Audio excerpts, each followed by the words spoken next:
All right, so we have looked at supply, and we're picking up. We just talked about the fact that when supply changes, we're moving the curve again. So we're increasing or decreasing the amount supplied at every price. Here's the reasons why. Okay, so just like with demand, we're going to have some non-price determinants. Okay, fancy word there, non-price determinants of supply. So these are things that are going to shift the curve or essentially cause producers to offer more for sale or less for sale, even though price didn't change. Okay, so we're shifting the entire curve. So let's run through these real quick. So you've got, and the acronym here today is GRINT, but you got the G. The G represents government decisions. So government decisions made by government that impact businesses. So what we're talking about here is if the government comes out with a new tax, or if the government decreases a tax that businesses have to pay, government provides businesses with more money in terms of subsidies, or takes away money in terms of taking away a subsidy. Government makes a new rule, takes away a rule. All of those things are going to impact how much it costs a producer to make their product. All right. So if the government's, if I own a cookie business and I'm making cookies, the government comes in and says, you know what, you're gonna have to pay an extra 10% tax on every cookie that you produce. Well, me as the business owner, what that means is I've got to pay more money now to make my cookies, right? I'm not going to be able, that's taking money out of my pocket to be able to then go and buy cookie dough or buy a new oven or hire a new worker. So what that in turn means for me is I'm going to supply less of my cookies. Price of my cookie didn't change, but I'm going to supply less of it because of the increase in taxes. And it goes the other way too. The government comes in and says, you know what, we're gonna decrease the amount you have to pay per cookie. Well, that's good for me. That means more money in my pocket as a business. That means I can spend that money to increase my production.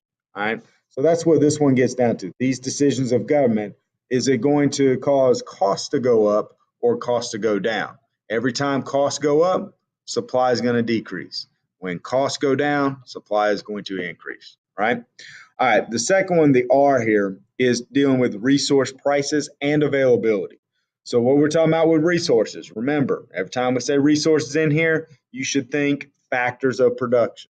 So we talk about the price of resources, the price of labor, the price of land, the price of capital. Those prices change, and that's going to impact the supply. So the rule of thumb here, once again, same thing. If my costs go up, if resource prices, if they increase, and now it costs more for me to buy labor, costs more for me to buy the equipment that I need, that in turn is going to mean I'm going to supply less stuff. So as resource prices go up, supply is going to decrease.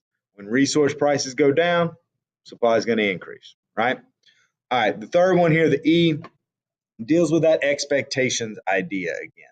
The idea of expectation, but this time it's expectations of sellers. Okay, so the rule of thumb here is on the notes. Make sure you get that. If the seller expects to sell more, if I know that I'm going to be able to sell more, next week, that means I'm going to increase my supply. I'm going to do everything I can to try and increase my supply. If I think that I'm going to sell less of my product, all right, then I'm going to decrease my supply. If I think for some reason, that product's not going to sell very much, I might take the resources I have and try to make something else. Or I might not try to produce as much now so that I can produce more later when I might be able to sell more, right? The other expectation here deals with price. And it's basically the opposite of what we talked about yesterday with demand. All right.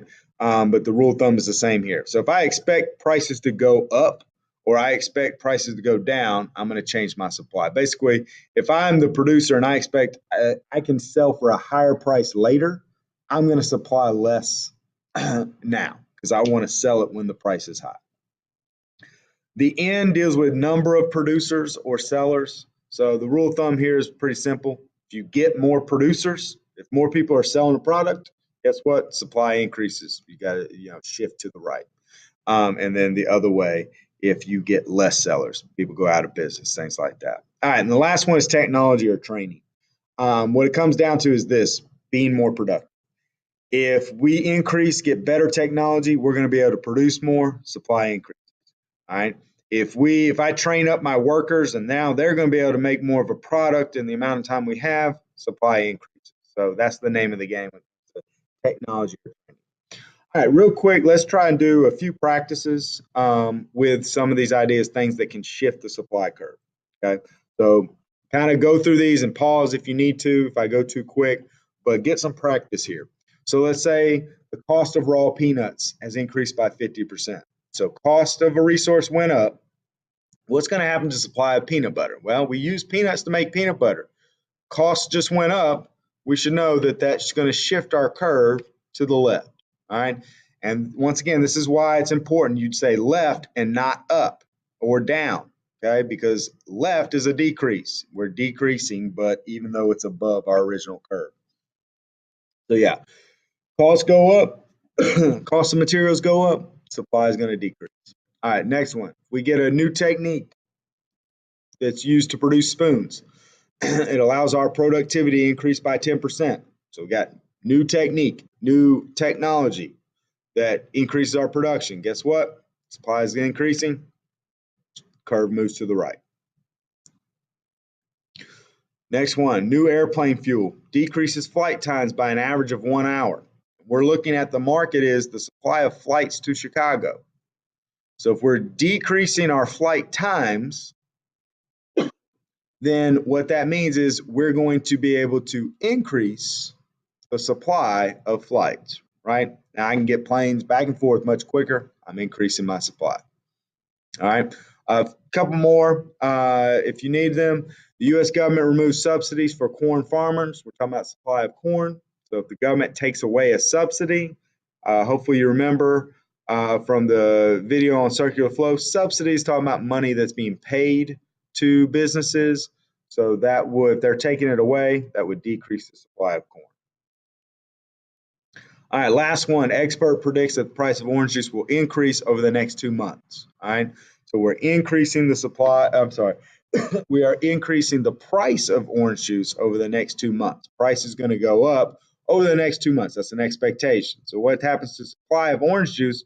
Well, that means we're gonna wait. We're not gonna supply yet. We're gonna wait because in 2 months, I'm gonna be able to sell it for higher. So I'm gonna decrease my supply of orange juice right now. All right, hopefully those practices helped. If you need to, go back and rewatch this video or any of the videos, but hopefully by now you have a better understanding of supply and you can actually hit those learning targets, okay? Finish the Nearpod with the practices that I have for you, and just make sure by the time you leave today, you really have a good understanding of supply.